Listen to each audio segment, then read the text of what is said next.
B'Shem Kol Yisrael, for the sake of the refuah shlema of the whole world, I want to tell you Rav Shlomo Karlach's favorite Pesach story. And it goes like this.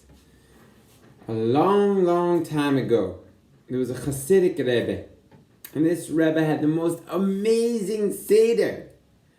All night talking the highest Torahs of Kabbalah, of Hasidus. And the Hasidim the next morning, they say, Rebbe, Avram Avinu, Yitzchak, Eliyahu Navi, they must have all been there. Your Seder was so fly, so high. Must have been the best Seder in the world. And the Rebbe says, no. Second best.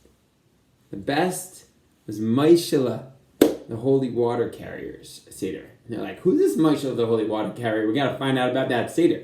So the next day they go to shul and they find moishelle. And I got to tell you a little bit about moishelle. Moishelle was a little bit of a drunk. Because he had a really hard life, a lot of pain, didn't have so much self-confidence. And the way Nebuch that he got rid of his pains was he drank and drank and drank. And on Erev Pesach, he knew he wouldn't be able to have any whiskey. So he decided to get it all down. He drank and drank and drank and drank all night long. And by the time the Pesach Seder came, he was on the floor, unconscious, ad below yada, yada, yada. So the question is, what does a family do when their father is drunk on the floor, not functioning? So the night comes and moishelle is still on the floor, and his wife Malkala says, says to moishelle, the children are waiting. It's time to do Seder. And moishelle says, I need a little bit more time, 10 more minutes. Moishelle, 10 more minutes. I need a little bit more time. He wanted to, mamish wanted to give it over, but he couldn't function. He couldn't, nothing.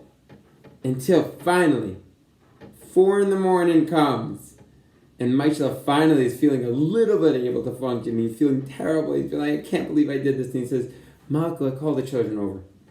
And he calls the children over and he says, first off, I'm never drinking again. If this is what alcohol does to me, brings me away from you, not close to you, not close to HaKadosh Baruch Hu, I'm never putting any more whiskey in my mouth.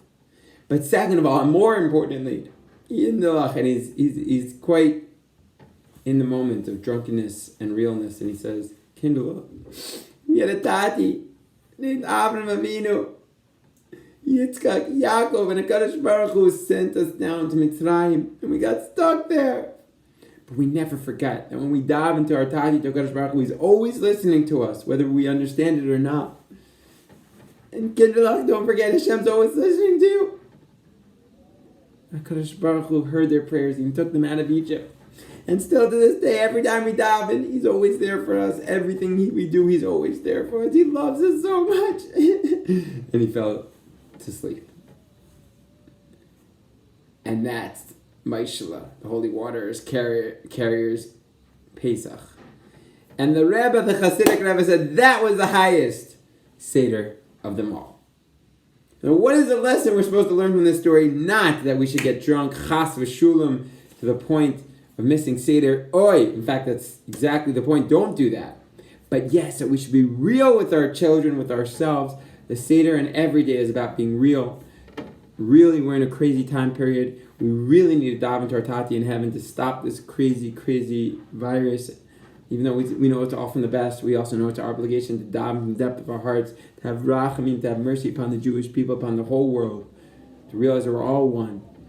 And at the same time to recognize that every breath of life is mamish a gift from HaKadosh Baruch Hu. And as much as I love halacha, and we're getting into all the details of the kazayis, of the yayin, and the lechem, and the matzah, and the kazayis, and the chumetz, let's not forget that the night of Seder is being on the most simple level, giving over to ourselves, giving over to our children, simple faith in the power of prayer, in the power of emunah. And during these days, it's important to just tap into that simple koach of tefillah and Torah, which Rav Shlomo brought to us. Gewalt, I hope you liked this story as much as I did, as much as Rav Shlomo did, and I wish you a beautiful day, full of joy during these hard times, full of prayer, and full of simple, pure being alive and delighting in every breath of life. Have an awesome day. Good prayer. Good Pesach.